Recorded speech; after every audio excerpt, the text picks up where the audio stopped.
think since it's been 20 years since we started, it is quite hard to remember, but I do remember a few things. I remember me and Dominic getting together and kind of working on some songs, and then having our first rehearsal, getting in touch with Martin and practicing. It was a lot of fun. Many plans were up past playing gigs. I think it was the main purpose of it, and that was it really. Definitely weren't. Didn't have grand visions or anything like that when we started, so pretty modest. Yeah. I think the reason we came up with Mogwai was because of Gremlins, but then Martin at the time was working in a Chinese restaurant, and that's when we found out that it was a real word.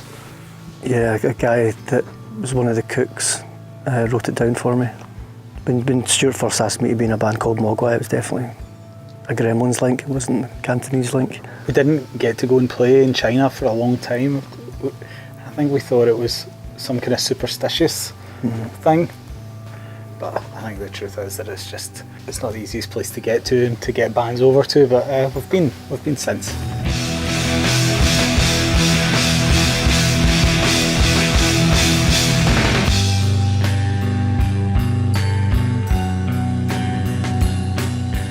I think we're fans of probably such a big list of people. It would be hard to kind of pin them down. I mean, yeah.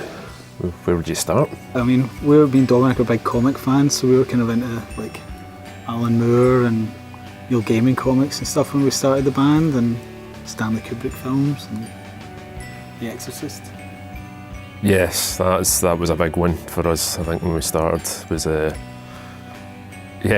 was The Exorcist. We liked it a lot. Aye. Yeah, definitely taking a bunch of stuff from that. When we started, we probably had about half songs with vocals and half without, and I think it was really just the fact that the instrumental ones were better songs, so we kind of veered towards that more. Yeah, definitely. It wasn't a decision from the outset. Definitely, I think we enjoyed the way the instrumental songs worked, so the way you could build them and didn't have to worry about choruses or middle eights and stuff like that. It just let it go where you wanted it to, and it was a lot more enjoyable. I don't think it's affected where our music's heard at all, to be honest. I think it's probably helped us because we can play in countries where there isn't a big focus on English language lyrics, where maybe they wouldn't really understand much of what people were singing about anyway, so I think it kind of makes our music probably a bit more universal. Well, we went to a place in Indonesia called Bandung. Yeah. And we pulled like 1,000 kids, and we'd never heard of the place before, and the venue was flooded in the afternoon, it was like a foot of water. The amps were all wrecked for sound check and stuff. It was just a real, it's hard to get the show to work. Yeah, going to a place like that where, you've probably never even thought about playing before, and you get 1,000 kids there who really are glad that you've made the effort and know what your music's about and all that. It's quite humbling, really. I think going to new places, going to new countries that you don't really ever get the opportunity to go to is always it's always quite exciting. You never know what awaits you, and it's good to play into a crowd that have never heard you before, because it's always quite remember the first time we went to Chile, they just were so enthusiastic, and we all got swept up in it and played a brilliant show on that, and I like that sort of reaction.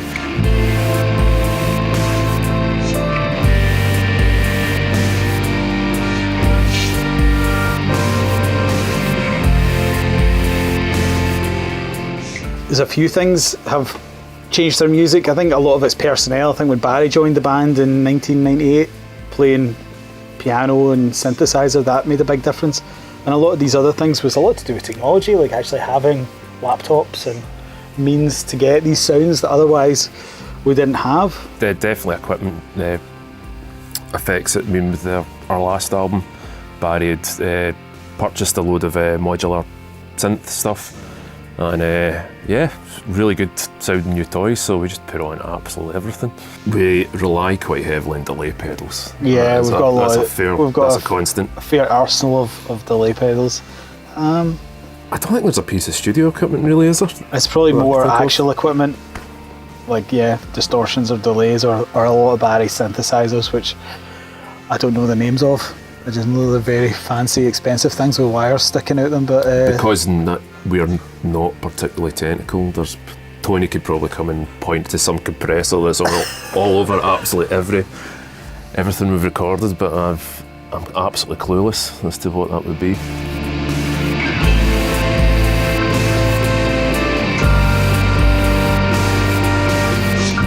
I think the way we record music is pretty simple. It's just as best as we can. We've got our own studio here in the Castle of Doom, and it's really Tony Dugan's place, but we're co-owners.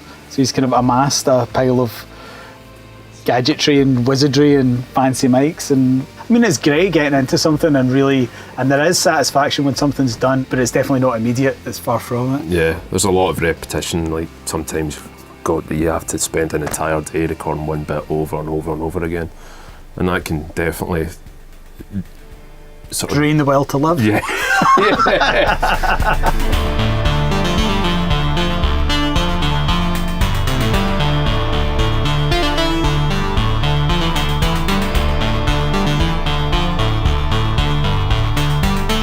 And once we've finished the music, we quite often go to the hi-fi shop, Loud and Clear, just across the road. They've got a load of different systems from £1,000 to like £80,000, and we can listen to it in the way that a lot of people would hear it in their house.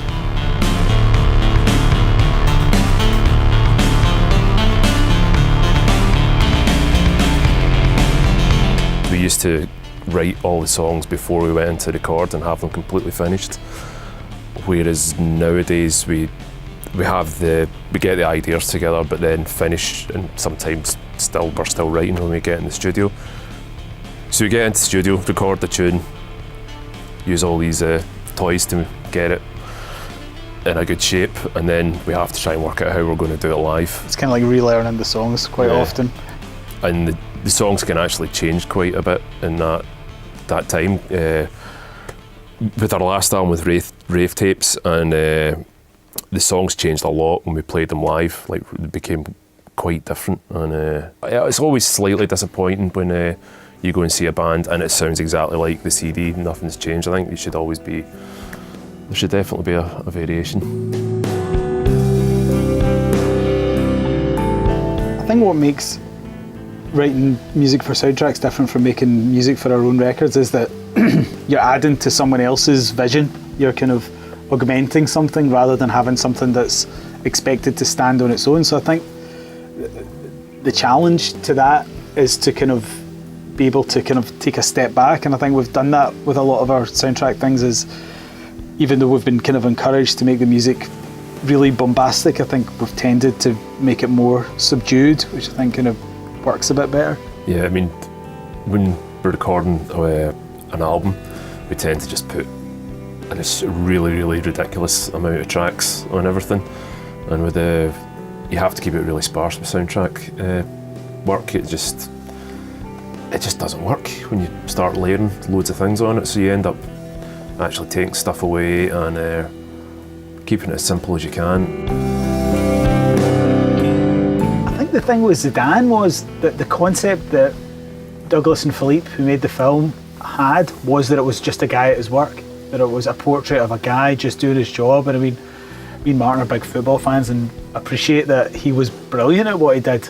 When we went to see Douglas in his studio in Glasgow, we were just walking up going, this is going to be really weird, our music to a football game kind of thing, because we didn't really know what it was going to look like at that point either. You know, it was chat about it beforehand was quite loose, so it was just like, is this going to work? You know, and he showed us some of the footage with was it the Satan remix? Mm-hmm. Searching. And it was just like, wow, it does go. It's really quite surprising. Even though I do think the soundtrack is perfect, I think that redoing 2001: A Space Odyssey would be great fun, because it's so open. It's kind of a bit like our music. There's not really there's no tight edits. You could just have these massive kind of long shots and just have really big epic bits of music, so that would be quite good fun. When we were compiling the songs for Central Belters, there weren't as many disagreements as I thought there might have been. I think there was one song, like Herod, that quite a lot of people wanted on it, but it's so long that it kind of would have pushed the length of one of the CDs too long. They've had to take a lot of songs off it.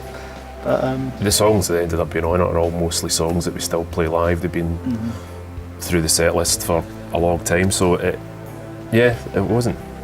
There was nothing that was put forward that seemed weird or out of place. the third CD was the hardest one actually, because that's mostly rarer songs like B-sides or things that were on tour singles or one-off singles, and that was kind of harder because, as Dominic said, like the other ones were ones we still play live, whereas these ones were ones just kind of floating around. So there was the kind of, you have to kind of be really objective as to why to put them on. So there was a wee bit of discussion about that. I wanted to put an unreleased song on it. I thought it was pish. Can't even remember which one you're talking about. I wiped it from your mind. Must be really terrible. I think if I had to choose one song of ours, it would probably be Mogwai, Fear Satan.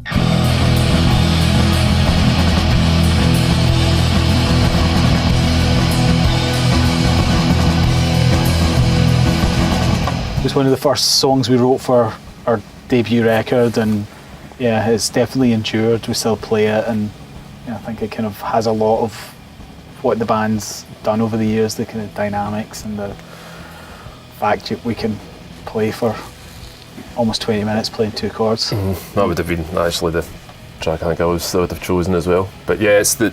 You blew it? I blew it. But yeah, no, when you're playing, I mean, we have pretty much played that at every gig we've done. There's only been a few that we've probably not done it.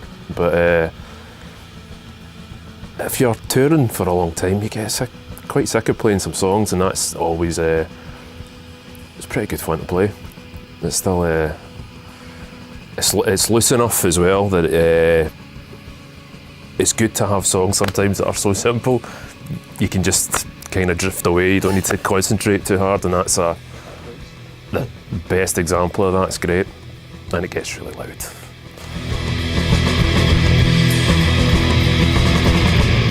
I definitely prefer being on the stage. Yeah, definitely. Yeah, playing live is definitely it's the most immediate aspect of being in a band. I mean, it's you're either having a good time or you're not. It's really easy to gauge. We can gauge quite quickly whether the audience is into it or not. Whereas when you're recording a record, it's not until it's finished that you can really gain satisfaction from it. I don't know, maybe that's a weird thing to say, but it's not until it's done that you know how it's going. It's a very long process. You finish an album, it's great. That's a great feeling, but yeah, live's definitely much more exciting.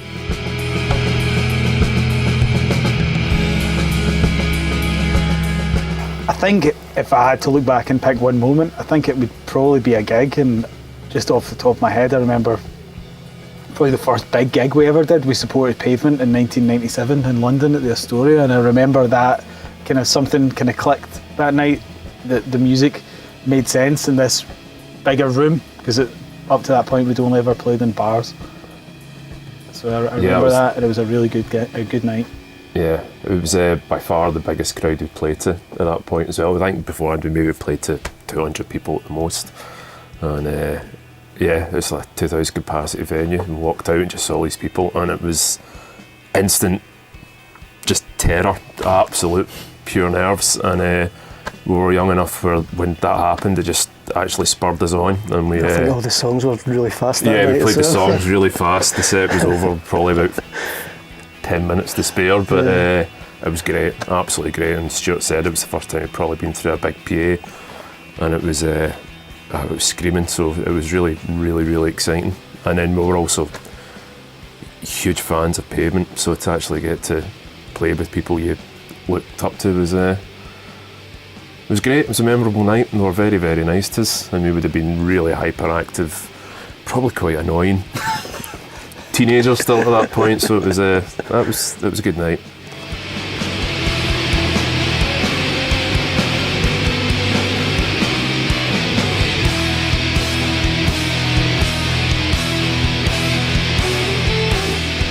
I definitely prefer vinyl. That's my preferred way to hear music. Obviously it's not handy when you're out and about away from your house, but I think that's how we intend our music to be heard, and that's my favourite way of listening to other people's music. That's how we grew up. I found the jump to CDs a wee bit galling because one, I had to buy a CD player, but they were so expensive at that time compared to records, and my money that I had as a teenager didn't really stretch. It's changed now, hasn't it? Yeah, I know. CDs are like £2 now, and vinyl's a fortune. But yeah, there's something quite satisfying about vinyl. I think it's the ritual of it. Pulling out this big slab of plastic, looking at the artwork, and putting the arm on the record. It's great. Until the last pressing plant closes, we'll still be putting our music out on vinyl. It's what we started doing. I mean, the first Mogwai releases were all 7 inches, so we've got very good memories and very fond of the format. I still remember going to a warehouse at Glasgow Airport to pick up the box of our first 7-inch. It was Rock Action 1, and the Central Belters is Rock Action 100. I like that. Strangely, the biggest problem with making vinyl now is the resurgent popularity. Actually getting space in the pressing plants to get it made is one of the biggest ones. It's actually meaning that bands have to finish their albums a lot more ahead of release date than they used to. You've got to be careful not to manufacture more than people are going to buy, because you don't want to, especially with a 6 vinyl box set, you don't want thousands of them sitting around the warehouse.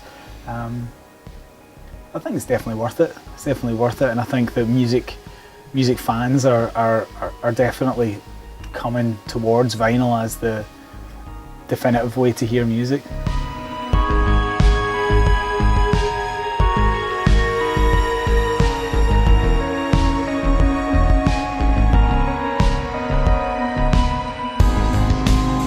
I think in the next 20 years, I'd like all 4 of us to still be alive. I was thinking that. Possibly death. Assuming we stay in this realm. Just make some records and play some gigs and go to some nice places and have some nice drinks.